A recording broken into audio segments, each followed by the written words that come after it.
Hello students, previous video में हमने question discuss किया था about motion in plane due to constant acceleration. अब हमारा जो टॉपिक है आज का वो है रिलेटिव वेलोसिटी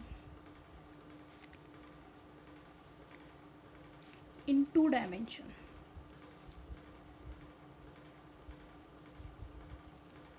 टू डायमेंशन और you can say in a plane. Two dimension से मतलब होता है प्लेन में फाइंड आउट करना। समझ में आ गई बात आप सभी को? तो relative velocity in two dimension, या फिर अगर हमें प्लेन में फाइंड आउट करनी है तो हम लोग कैसे करें? रिलेटिव वेलोसिटी का मतलब होता है एक की वेलोसिटी दूसरे के रेस्पेक्ट में। समझ में आ गए? जैसे आप इस केस को समझने की कोशिश करो, मतलब टॉपिक तो मैं करा ही दूंगी, को समझने की कोशिश कर। ऐसे समझो कि दो गाड़ियाँ जा रही हैं, ये भी मूव कर रही है और ये भी मूव कर रही है। ठीक है, दोनों मूव कर रहे हैं और दोनों में कोई पर्सन बैठा हुआ है। जैसे ये गाड़ी है, इसमें एक पर्सन है, ठीक है, और एक ये गाड़ी है, ठीक है, बस है, और इसमें कई सारे पर्सन बैठे हुए हैं। दोनों मूव कर रहे हैं, ये भी मूव कर रही है और ये भी मूव कर रही है। समझ में आ गई? ठीक है, तो उस और यहाँ पे एक पर्सन है, वो यहाँ पर सड़क पे खड़ा हुआ है। ठीक है, मतलब सड़क के किनारे पर खड़ा हुआ है और ये दोनों गाड़ियाँ जो है मूव कर रही है रोड पे। ठीक है, तो इसके सपोज करो इसकी वेलोसिटी है बी की, और इसकी वेलोसिटी है VA। ठीक है, तो इस पर्सन को क्या दिखाई देगा कि VA VB दोनों मूव कर रहे हैं, ये दिखाई देगा। तो उसको ये भी दिखाई देगा कि ये पर्सन भी मूव कर रहा है और ये तीन पर्सन भी मूव कर रहा है। ठीक है, तो इसके रेस्पेक्ट में तो इन दोनों की वेलोसिटी VA और VB ही होगी। समझ में आ गई? मतलब इस पर्सन के रेस्पेक्ट में पहली वाली गाड़ी की वेलोसिटी VA ही होगी और इसकी वेलोसिटी जो है वो VB होगी। समझ में आ रही है बात आपको? लेकिन अब अगर आपसे पूछूं कि इस गाड़ी की वेलोसिटी इस गाड़ी के रेस्पेक्ट में कितनी है, बिकॉज दोनों मूव कर रहे हैं, तो आप ये नहीं कहोगे कि इस गाड़ी की वेलोसिटी इसके रेस्पेक्ट में VB है, नहीं। या ये भी नहीं कहोगे आप कि इसके रेस्पेक्ट में इस गाड़ी की वेलोसिटी VA है, नहीं। VA और VB तो कांस्टेंट जो बंदा है एक जगह पर खड़ा हुआ है, स्टेबल है, उसके रेस्पेक्ट में इसकी और इसकी वेलोसिटी है, यानी कि इस गाड़ी की और इस गाड़ी की। लेकिन इस गाड़ी की इसके रिस्पेक्ट में VB नहीं है और इस गाड़ी की इसके रिस्पेक्ट में वेलोसिटी VA नहीं है।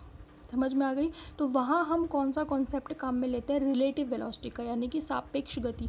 एक की वेलोसिटी दूसरे के रेस्पेक्ट में या दूसरे की वेलोसिटी पहले के रेस्पेक्ट में।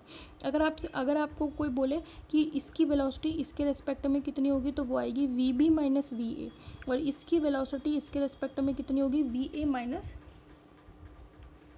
VB। समझ में आ गई? तो B की वेलोसिटी A के रेस्पेक्ट में होगी VB माइनस VA, जबकि A की वेलोसिटी B के रेस्पेक्ट में होगी VA माइनस VB। अब एग्जांपल से समझो कि इसकी वेलोसिटी 60 किलोमीटर प्रति घंटा है और इसकी 80 किलोमीटर प्रति आवर है। तो इन दोनों की वेलोसिटी इसके रेस्पेक्ट में, ठीक है, वो तो कितनी है? 60 और 80 ही है। जैसे मान लो अपन लोग सड़क के किनारे पर खड़े हुए हैं, अपने साइड में से गाड़ियाँ जा रही हैं, तो अपने रेस्पेक्ट में इस गाड़ी की वेलोसिटी 60 किलोमीटर पर आवर होगी और B की वेलोसिटी 80 किलोमीटर पर आवर होगी। लेकिन अगर कोई आपसे पूछे कि इस बंदे की वेलोसिटी या इस गाड़ी की वेलोसिटी इसके रेस्पेक्ट में कितनी है, तो पता है कितनी है? 80 माइनस 20, सॉरी 80 माइनस 60, मतलब 20 किलोमीटर पर आवर। मतलब ये दूसरी वाली गाड़ी पहले वाले के रेस्पेक्ट में 20 किलोमीटर प्रति घंटे की रफ्तार से चल रही है। समझ में आ गई? समझ में आ गई बात आपको? और इसकी वेलोसिटी इसके रेस्पेक्ट में कितनी होगी? 60 माइनस 80, मतलब माइनस 20 किलोमीटर पर आवर। का मतलब ये है कि ये इससे 20 किलोमीटर प्रति आवर कम स्पीड से चल रही है, चल भी रही है ऑब्वियसली। समझ में आ रही है बात आपको? तो एक की वेलोसिटी दूसरे के रिस्पेक्ट में निकालने वाला कॉन्सेप्ट तब काम में आता है जब दोनों ऑब्जेक्ट मूव कर रहे हो, पहला ऑब्जेक्ट भी मूव कर रहा हो एज वेल एज दूसरा ऑब्जेक्ट भी मूव कर रहा हो। समझ में आ गई? तो दो मूविंग ऑब्जेक्ट्स की एक दूसरे के रिस्पेक्ट में जो वेलोसिटी होती है वो रिलेटिव वेलोसिटी कहलाती है। समझ में आ गई? अब कॉन्सेप्ट समझ में आया रिलेटिव वेलोसिटी का? तो इस पर्सन के रिस्पेक्ट में इन दोनों की वेलोसिटी रिलेटिव वेलोसिटी नहीं है, वो नॉर्मल वेलोसिटी है। बट इसकी वेलोसिटी इसके रिस्पेक्ट में और इसकी वेलोसिटी इसके रिस्पेक्ट में जो है वो रिलेटिव वेलोसिटी है। समझ में आ गई? तो डिफाइन कैसे करेंगे? The velocity of two moving objects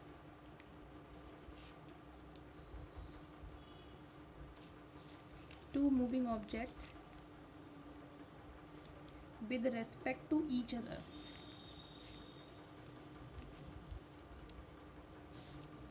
is said to be relative velocity.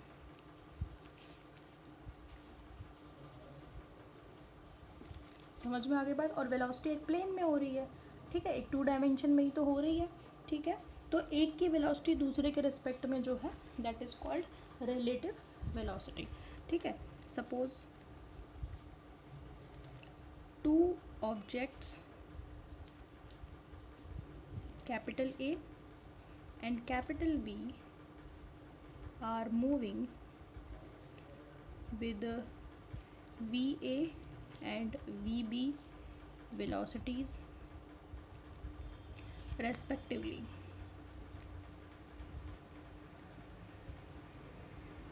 ठीक है, एक दूसरे के साथ कितनी वेलोसिटी से मूव कर रही है, V and V B velocity से मूव कर, रेस्पेक्टिवली का मतलब है ए की वेलोसिटी है वी ए सॉरी, और बी की वेलोसिटी है वी बी।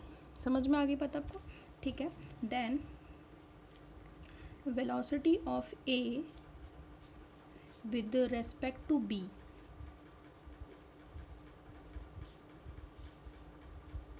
is कितनी होगी, उसको हम दिखाएंगे वी ए बी से, और वो कितनी होगी V A minus V B, A की वेलोसिटी बी के रेस्पेक्ट में।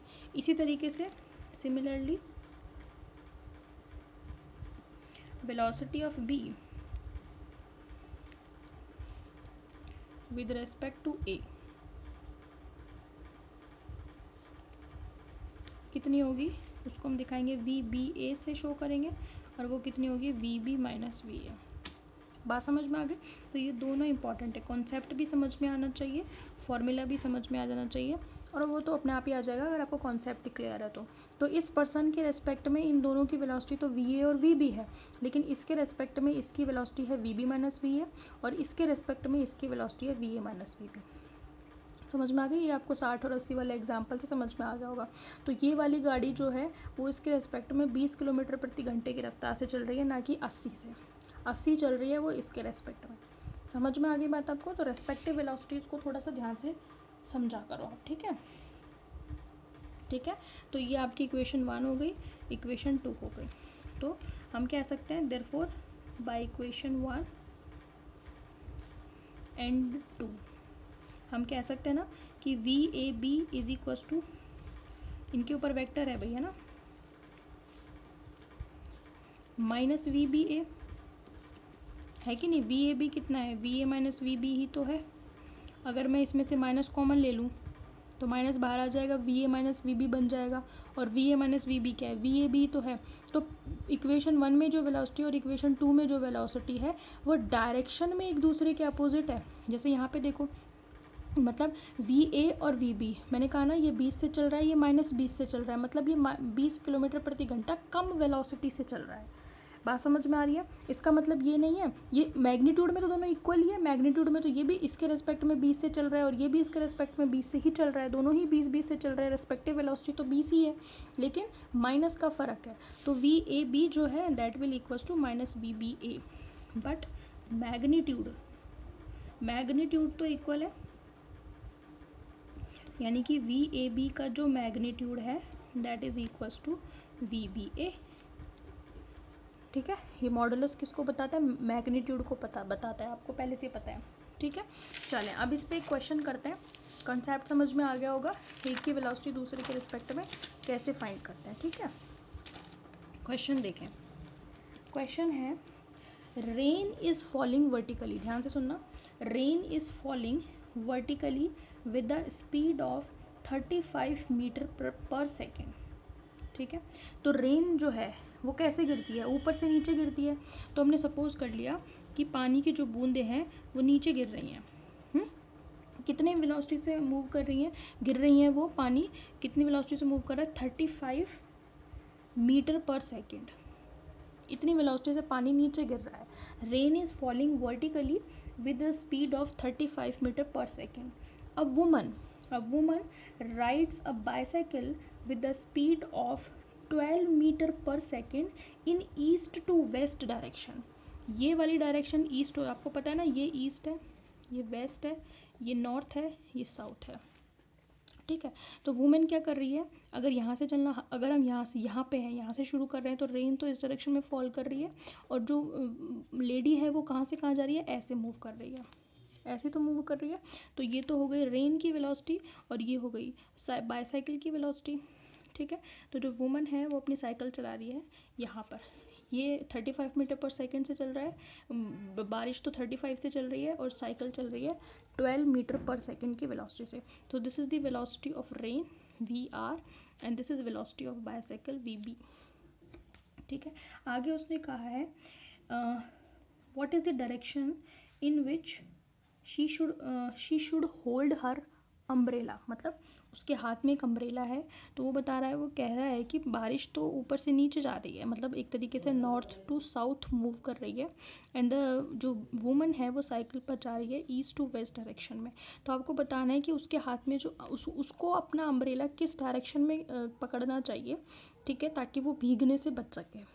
क्वेश्चन समझ में आया आप सभी को, ठीक है। ध्यान से पढ़ना है इसको, ठीक है, ध्यान से सुनना। तो यहाँ पे आपको क्या करना पड़ेगा, you have to calculate relative velocity, यानी कि बाईसाइकिल की वेलोसिटी रेन के रिस्पेक्ट में कितनी होगी वो फाइंड आउट करना पड़ेगा, फिर आपको डायरेक्शन पता चलेगी, ठीक है, ठीक है भाई, ठीक है। चलो सॉल्यूशन देखें। We have to calculate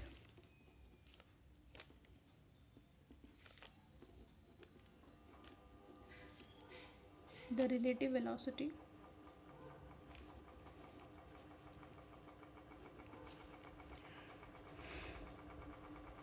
we have to calculate the relative velocity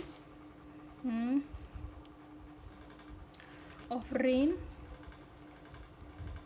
with respect to bicycle. तो हमारा काम हो जाएगा। हमें यहाँ पे क्या कैलकुलेट करने की ज़रूरत है, रिस्पेक्टिव वेलोसिटी या रिलेटिव वेलोसिटी। तो VRB यानी कि रेन की वेलोसिटी फाइंड आउट करनी है बाईसाइकिल के रेस्पेक्ट में, यानी कि VR माइनस VB, तो कितनी होगी वो VRB, VR कितनी है 35 में से 12 घटा दो, तो VRB कितना आ जाएगा आपके पास, ठीक है, कितना आ जाएगा 23 मीटर पर सेकेंड। पर उसने वेलोसिटी नहीं पूछी रेस्पेक्टिव, उसने डायरेक्शन पूछी है, ठीक है। Direction of umbrella should B, क्या होनी चाहिए, डायरेक्शन निकालते हैं अपन टेन थीटा से, मतलब आपको चाहिए रेस्पेक्टिव। ध्यान से देखो एक बार भाई, ये इस डायरेक्शन में है तो मैं इसका नेगेटिव इस डायरेक्शन में ले सकती हूँ ना, ये VB हो गया नेगेटिव डायरेक्शन में माइनस VB, तो रेस्पेक्टिव वेलोसिटी इस डायरेक्शन में होगी, समझ में आ गई।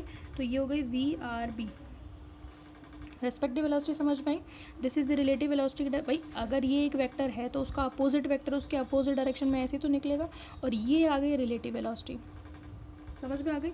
ये आ गया एंगल थीटा, मुझे यही फाइंड आउट करना है, ठीक है। टेन थीटा कितना होगा, टेन थीटा होता है लंब बटे आधार, मतलब परपेंडिकुलर अपॉन हाइपोटेनस, ठीक है। एंगल के सामने वाली जो डायरेक्शन होती है वो क्या होती है, लंब बटे आधार, सॉरी परपेंडिकुलर अपॉन बेस, तो ये होती है VB, ठीक है। और ये क्या है आपका VR, परपेंडिकुलर ये हो गया, बेस ये हो गया, यानी कि कितना हो गया 12/35, ये 12 ही तो है। मैग्नीट्यूड की बात कर रही हूँ मैं, डायरेक्शन तो दोनों के अपोजिट है, पर मैग्नीट्यूड ये 12 है तो ये भी तो 12 ही होगा, ठीक है। Therefore theta is equals to आएगा tan इनवर्स 12/35, ठीक है। ये 10 ऐसे रोटेट होके इधर जाएगा, 12 में 35 से डिवाइड करोगे, आप यहीं छोड़ सकते हो, वैसे तो यही आंसर है। बाकी इसका जो आंसर आएगा that will be near about 19 degree, मतलब उसे अपने अम्ब्रेला को 19 डिग्री एंगल पर रखना पड़ेगा, तो वो बारिश में भीगने से बचेगी, ठीक है भाई। देयरफॉर, ठीक है, therefore umbrella should be at 19 degree angle, 90 degree angle पर उस वुमन को अपने हाथ में होल्ड करना पड़ेगा अम्ब्रेला को, ठीक है। तो ये आपका रिलेटिव वेलोसिटी का कॉन्सेप्ट हो गया। नेक्स्ट जो हम पढ़ेंगे वो पढ़ेंगे projectile motion, okay, thank you.